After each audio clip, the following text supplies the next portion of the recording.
Welcome back to a new season. Took a little bit of a break during U32. I participated. I don't know. I didn't feel like recording those because it was a bit of a weird bracket. A lot of banned players, and also not a lot of really interesting comps to test against. So just never really felt worth posting anything. But we're back now. Full season, new rules, hopefully new teams, and also the meta is going to change. I think pretty significantly between today and tomorrow, because a lot of people are going to unlock Maestro tomorrow.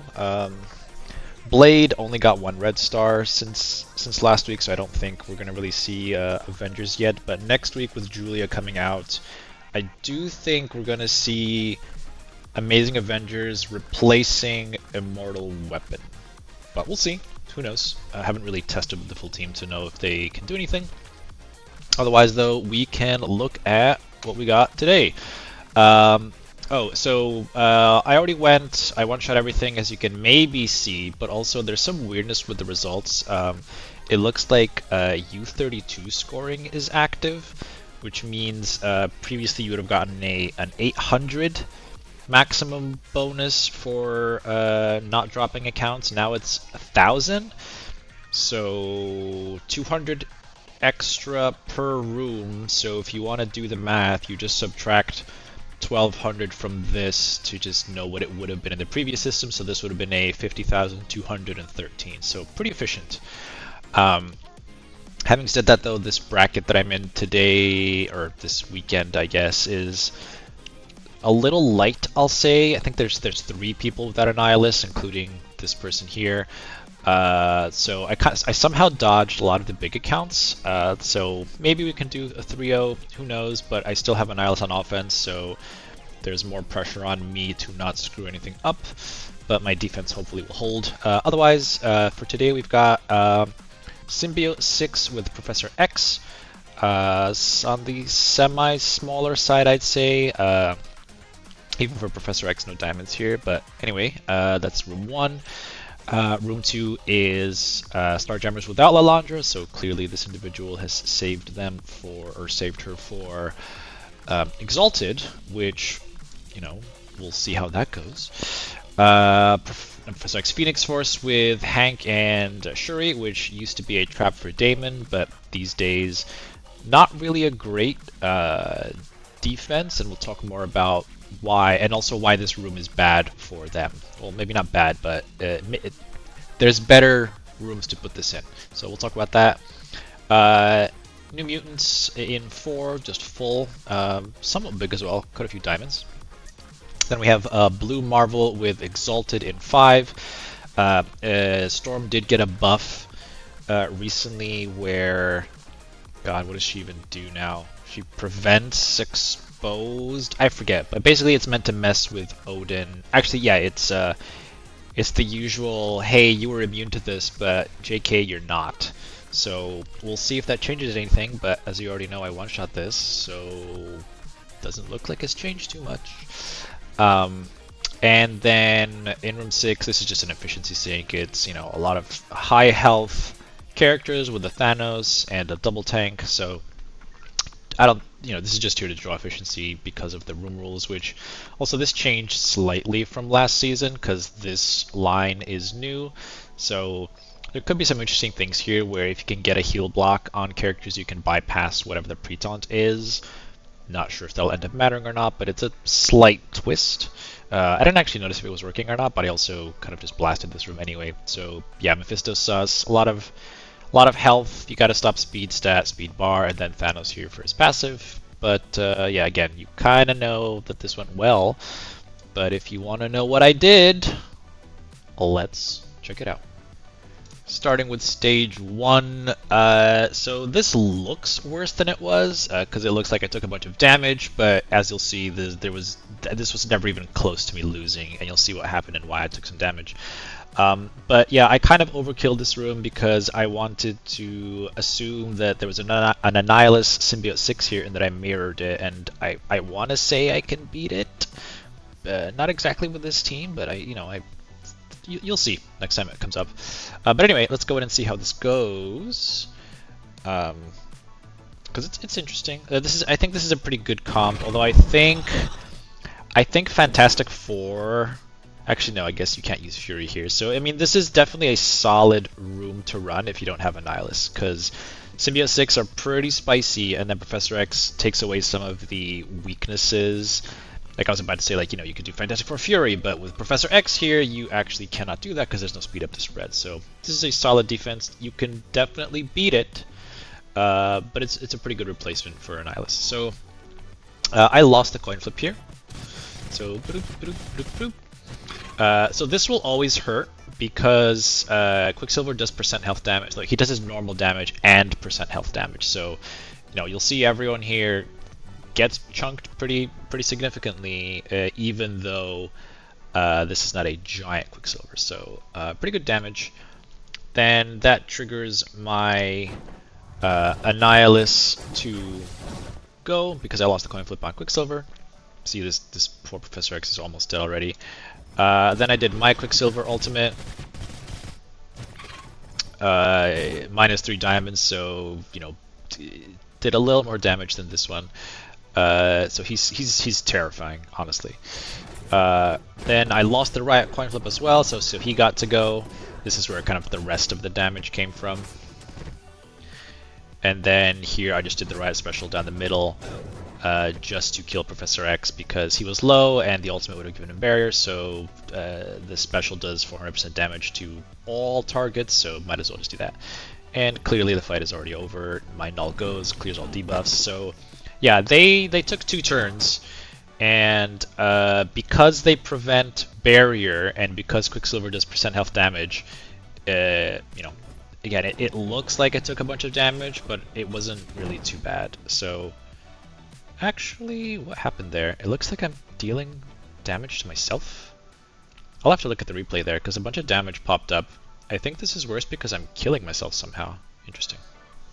Quick intermission before going into stage 2. So I think, because I just mentioned that, you know, my Symbiote 6 took a bunch of damage for no reason, and I looked into this, and I think this here is bugged because Quicksilver is meant to heal 2%, heal everyone 2%, and then it does a rebalance.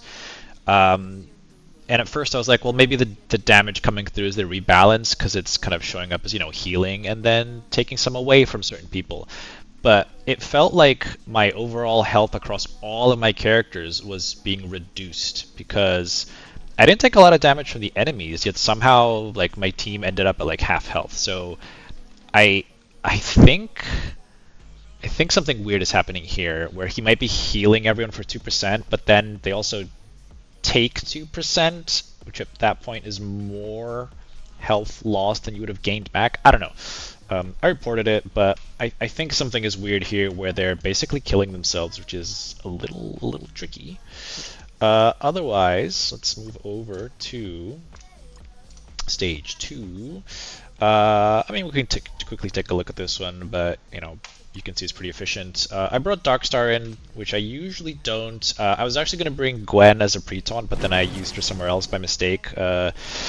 So yeah, I just don't want all my Logan to die to Havoc, and guess what? Who got hit by Havoc? Luckily, he's only 3 diamond, and I don't think it crit, but you know, half health. So yeah, like your All My Logan dying to Havoc is the worst thing that can happen. So instead of Darkstar, you can bring Gwenpool, or I guess any other tank. I just like Gwen to just make sure you don't get RNG'd here and lose efficiency. But Starjammers are so stat crept at this point.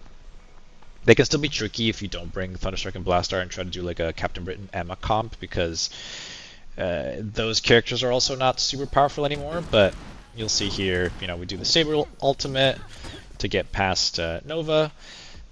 That alone kind of almost killed a bunch of people. Then we do a special down the middle, kill 3 of them.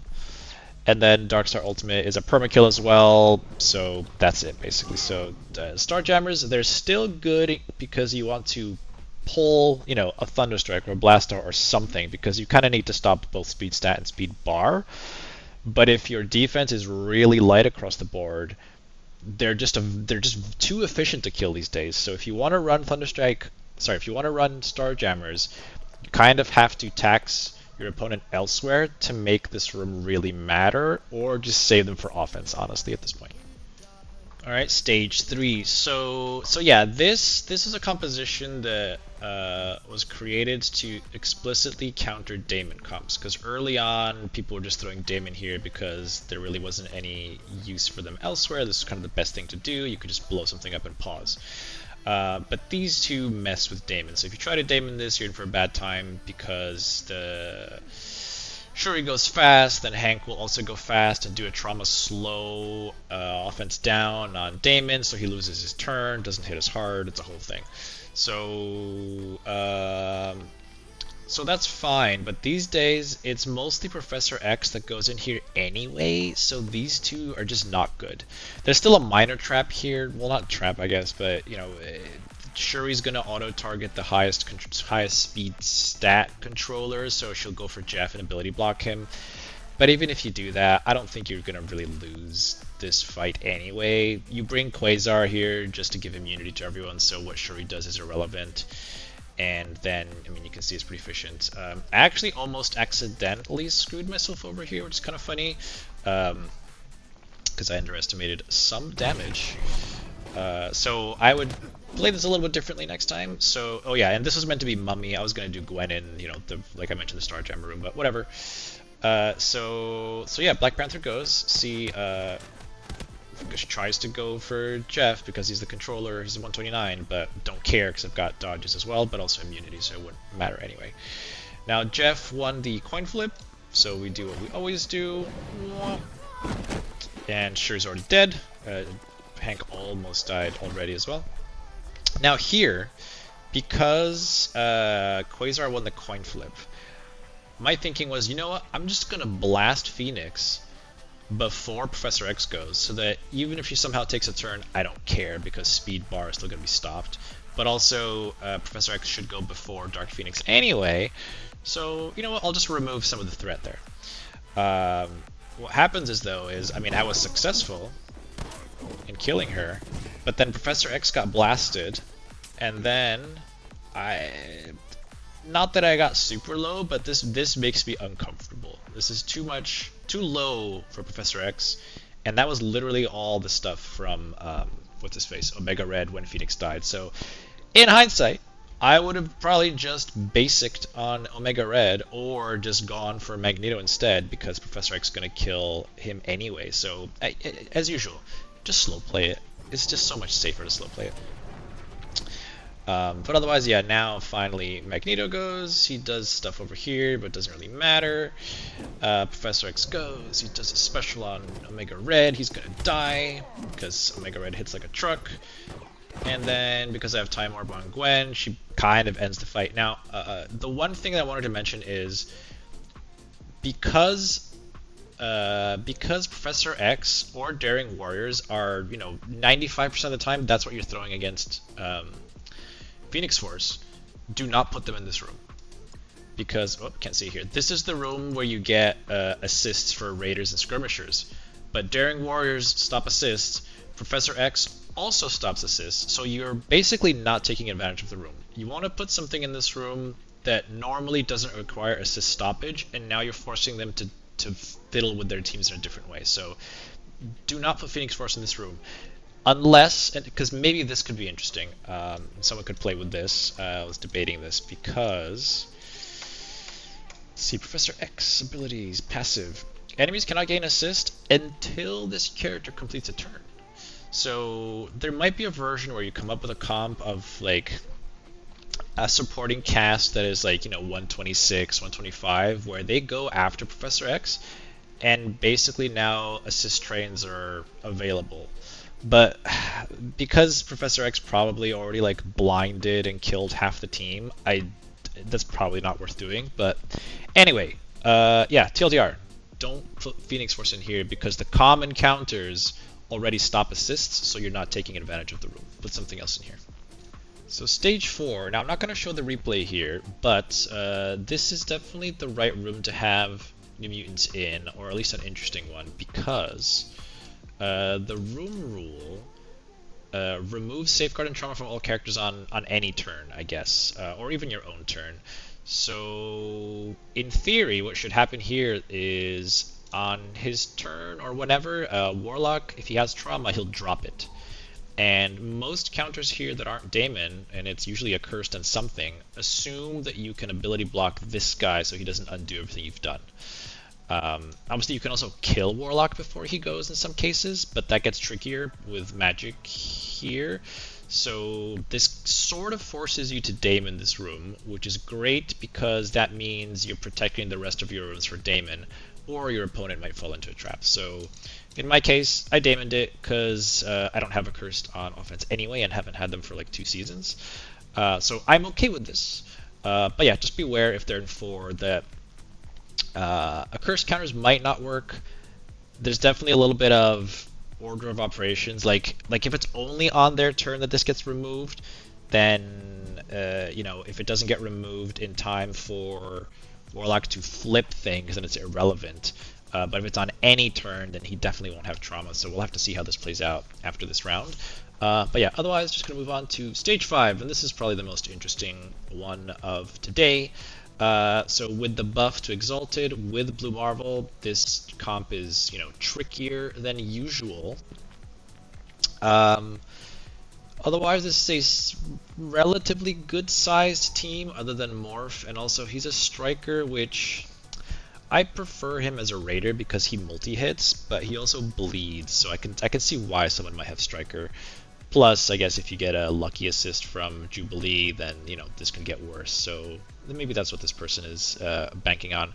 Also, this is only a 2 diamond, not a 3 diamond Blue Marvel, but, as always, time for limit testing. And as you can see, I didn't lose anyone. So let's go in and talk about why this works and how it works. So with most of these comps, or with most Blue Marvel comps that don't involve Daemon, the whole point is you just need to survive to then do your own thing. And why this room is spicy is because you have to eat Morph, and by the way, this beta thing is really cool, although it kind of overlaps with replay, but, Morph goes, Storm goes, Blue Marvel goes, and then you get to go. So, that's a lot of damage. And one of the best things that Breaker does for you in a lot of comps is rebalance your team fairly fast before they go and bleed out. So I guess just to talk through why everyone is here. So Odin is here because he's Odin and he does great things. Even if he can't get his battlefield effect out, he's still great. Lalandra is here because of her passive. I like her passive a lot here because where is it? On enemy turn, if the enemy has barrier, apply offense down, and they all have barriers. So that means that this initial salvo of 3 attacks is just going to hurt way less. And then Breaker's here because I just by me Breaker's an amazing character. Plus he can rebalance your team. Spider-Man is an interesting choice because he has the highest focus here, and the reason why I have him is because of 2 reasons. Morph. This attack is not unavoidable, which means it can be dodged, and it hits, multiple times. Was it four times, I guess, total in CC? So, that's a lot of hits to take. But then Spider-Man has a passive 25% dodge chance, and he's new stats. So the idea with him is he's the best person to take this hit because he will probably dodge a bunch of the damage. Obviously, this RNG because he could also dodge 0 of the damage, but he's also a pretty healthy guy, so that's kind of the idea with that. And then Mephisto's here to just give the entire team a bunch of health, plus it's Mephisto. He's not going to do his empowered stuff, but his abilities are still good, but he's giving the entire team extra health to, again, survive this initial salvo. So, let's get to it. Let's see, does he dodge? I don't know if he dodged, but as you can see, he dodged something there. He barely took any damage. So if we go to Spider-Man, cool, he lost 12% health. So I don't know if he dodged and it was off screen, but pretty healthy guy. Then Storm goes and does her thing, which is everyone, which gets a little spooky, and flies exposed. The stun on this guy doesn't matter. Actually, the stun on nobody. Odin getting stunned, he's gonna kick it off. Mephisto, can you? Oh, can you trauma him? I guess if it could land on him, but this is all irrelevant because Breaker's gonna remove all debuffs anyway on his turn, and these are all slower characters. So it doesn't really matter what debuffs anyone has here, including Breaker, as long as they go after him. Because you'll see now Blue Marvel goes, and offense down on him. Obviously this still hurts quite a bit, but Breaker will heal himself when he goes below 50%, and on his turn he shakes everything off, including trauma. So, this looks pretty bad right now. Look at all these debuffs. Oh my goodness. But then Breaker says, never mind. He's silenced, obviously, so he's not going to apply debuffs or anything, but he's going to rebalance the team, I'm pretty healthy, and remove all the debuffs. Obviously, I was forced to hit into Angels, so we're healing them. However, and this is important, because Wolverine isn't here, assists are on the table, and that's where a lot of your damage is going to come from. So here, I want to kill Blue Marvel first, honestly, and it helps that he got the little thingamajigger. So if I basic right now with Odin, I'm going to do some damage, but I'm also going to hit Angel. He's going to heal them up. No battlefield effect because of the expose mechanic. Okay, I'm just going to special it. So what's interesting about the special is that it also removes expose from him. Now, the way Storm works, there's a lot of talking again, but whatever. The way Storm works is, if she has 3 Exalted, in Crucible, blah, blah, blah, blah. Yeah, if she has 3 Exalted X-Men allies, enemies that normally can't gain, blah, blah, blah, blah.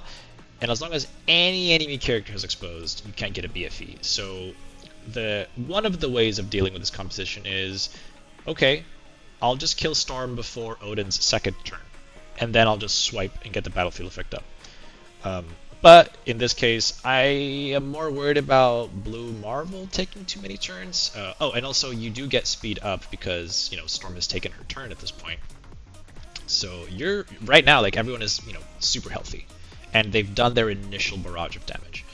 So Spider-Man, I do the ultimate because I don't want to chain over to Angel to heal them up, and I think the ultimate does more damage. Yeah, 500% damage. Yeah, and like because of the silence hitting constantly from Storm, like most of my characters are actually all of my characters are just doing damage. But anyway, yeah, Blue Marvel is done because he took Spider-Man ultimate to the face, an assist from Odin, and then the Breaker passive, which is great. That also means that you could actually set up strikers on everyone with Skirmish on Odin, but I think that means then that Morph is going to hit him, and I don't know if we want that. But anyway, Blue Marvel's gone. So at this point, it's just a matter of kind of looping around. So I feel like, okay, well, let's kill Storm next. So as you can see, a lot of damage. That was a mistake, by the way. I should have just used the basic because the special technically applies a debuff to Angel, so it counts as if I touched him, so they kind of undid the damage. So normally I would just say do basic there, and she is going to be below half health. Then I do a basic from Alondra, same deal. Yeah, see, I think I could have killed her there if I'd done a basic from Mephisto, but who knows. Jubilee then does her ultimate, doesn't matter. Angel does his ultimate. Cool, he doesn't really hit that hard even with offense up, so it doesn't really matter. My Breaker gets to go again, he does a basic. Applies an unstable anomaly on her because he applies it on his basic if nobody has one. So then when Odin does this, it hits everyone. Boop. Breaker procs his thing. And, there's 4 more actions going, but you can tell how the rest of this is going to go. Because now Spider-Man does a special. I did the special here because I knew that with the assist it doesn't really matter if I hit everyone, and it's just the most damage, so whatever. Basic on Jubilee, assist, dead. And then at this point, I kind of just don't care, because no matter what I do, ultimate or special from the launcher there, it would hit both. I didn't want to do a basic. I figured the ultimate might just be more damage. And then Breaker uses his ultimate, which is cool. And with the assist, they both kind of just fall over with greater procs. So yeah, this is definitely expensive because it takes Odin and Mephisto and Breaker.